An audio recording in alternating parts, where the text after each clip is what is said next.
you the screenshot from our most modern radar screenshot. So you can see here as well, the red line is a violation of Estonian territory and sovereignty. You can see it very clearly. This is a fact. This is not something else. So here you can say, you can also see the radar screenshot where Russia fighter jets entered, where they were, and how they went out.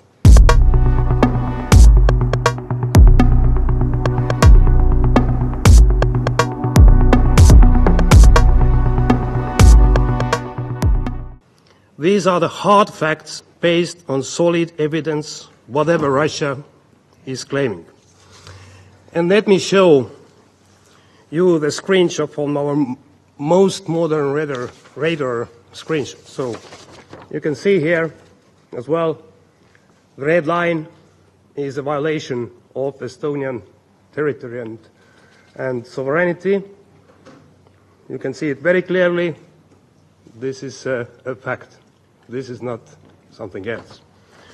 So here you can say, you can also see the radar screenshot where Russia fighter jets entered, where they were, and how they went out.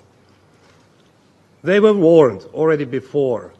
There was a very clear communication on all different channels as well, visibly. And there was no response, and just Russian fighter jets, they continued the violation of Estonian and also NATO airspace for 12 minutes, 100 kilometers. And this is a lot. And these are the hard evidences for that. Also, there are pictures of these fighter jets, and it is very clear that these fighter jets, they carried as well missiles. All of them, they carried missiles, and they were combat-ready planes. And you can see from here as well, Russian representatives, that these are the photos which really were taken during this heavy violation of NATO and Estonian airspace. Estonia is convinced that all responsible members of the international community should always call out such outrageous actions by any member of United Nations, and even more so by a permanent member of the Security Council, entrusted with a special responsibility to safeguard international peace and security. And yet, words are not enough. As Russia itself has become a real threat to global peace and security, we need to exercise collectively maximum pressure on Russia, forcing it to just and lasting peace in Ukraine and forcing it to abandon its criminal, neo-colonial and imperial ambitions. On the same day, 2 Russian fighter jets violated the security zone over the Polish drilling platform in our economic zone in the Baltic Sea. If these were accidents, why not immediately acknowledge them and apologize? We have given Russia a pass in the past in such circumstances. But we have not heard any apologies, only lies. I have only one request to the Russian government. If another missile or aircraft enters our space without permission, deliberately or by mistake, and gets shot down and the wreckage falls on NATO territory, please don't come here to whine about it. You have been warned. The participants, just 9 days ago, this council met to discuss Russia's violation of Poland's airspace with a large number of military drones. In that meeting, the United States urged Russia to end the war in Ukraine and stop actions that could risk it escalating into a broader conflict. Instead, on September 19th, Russia again violated the airspace of a NATO member when 3 armed military aircraft flew 10 nautical miles into Estonian airspace, coming within 15 miles of the Estonian Parliament. And as we said 9 days ago, the United States stands by our NATO allies in the face of these airspace violations, and I want to take this first opportunity to repeat and to emphasize the United States and our allies will defend every inch of NATO territory. Russia must urgently stop such dangerous behavior. The recent violation of Estonian airspace is unprecedented in both scale and recklessness. It was a deliberate provocation which could have ended with devastating results. This comes after Russian violation of both Polish as well as Romanian airspace with drones a week earlier. It cannot be that Russia accidentally violates 3 times in 2 weeks European airspace. And if it was accidentally, it was a mistake, there has been plenty of time for Russian Federation to apologize and say, sorry, we made a mistake. Instead, we see a pattern.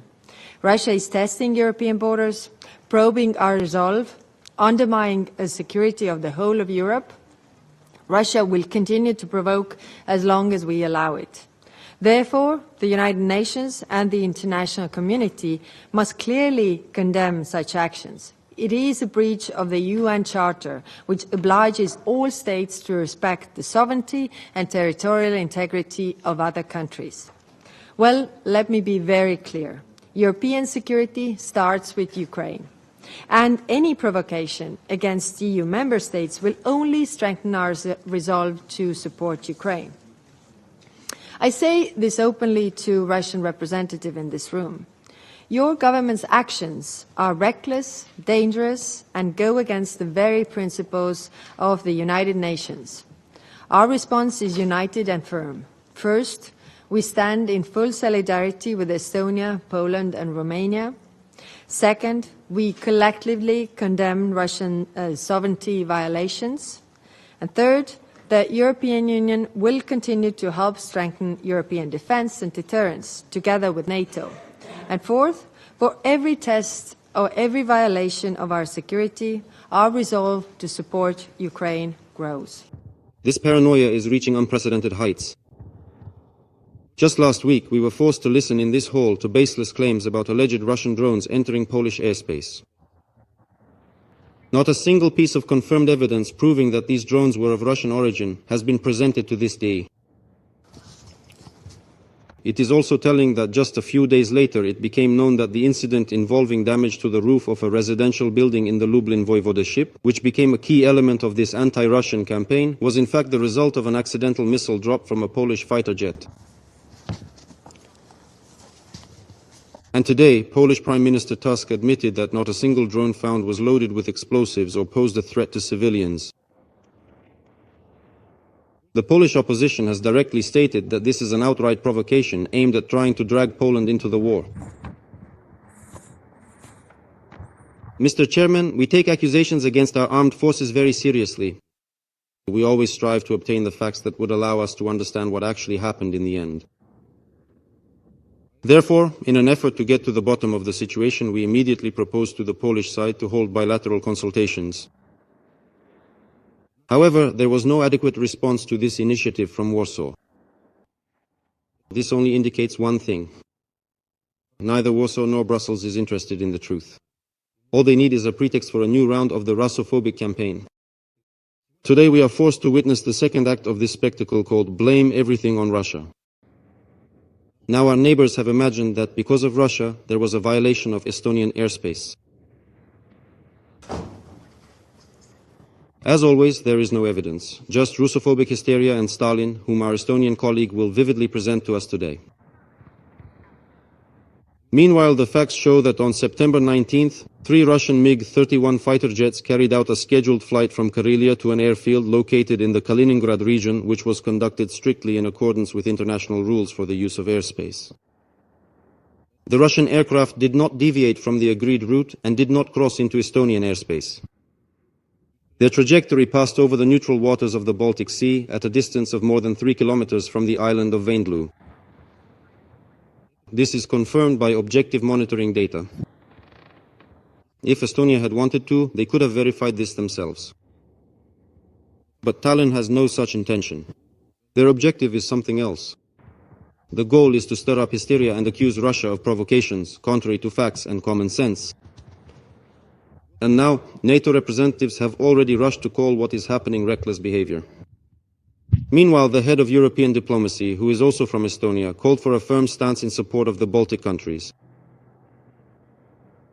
Frankly speaking, one can only sympathize with our European colleagues. After all, the anti-Russia project that has been built up on our borders for years and into which Ukraine was turned after 2014 is falling apart at the seams and discrediting itself. What else will our country be accused of in the near future without bothering with either evidence or logical explanations for our actions? It's even hard to imagine how far their flights of fancy might go in a situation where no one cares about the facts. Mr. Chairman, of course, we also understand that the hysteria of our European colleagues is aimed not least at trying to steer the new US administration under President Trump back onto an anti-Russian course, to undermine the agreements and understandings reached by the Russian and American presidents in Alaska a month ago.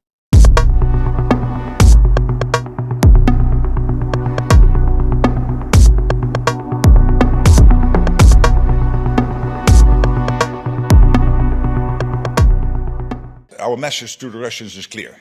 We will defend every inch of Allied territory. We will make sure that we can always defend and deter where necessary. We are a defensive alliance, yes, but we are not naive. So we see what is happening, and whether it is intentional or not. If it is not intentional, then it is blatantly incompetence. Of course, even if it is incompetence, we still have to defend ourselves. As no immediate threat was assessed here in this case, shooting down the MiGs was not necessary. And of course, what we will always do is to make sure that we react in a proportionate way. But if necessary, you can be assured we will do what is necessary to defend our cities, our people, our infrastructure. But this is how it works. So it doesn't mean that we will always immediately shoot down a plane. We will, as I said, based on clear dimensions, assess the situation real time, based on all the available intelligence. And that's exactly what happened here.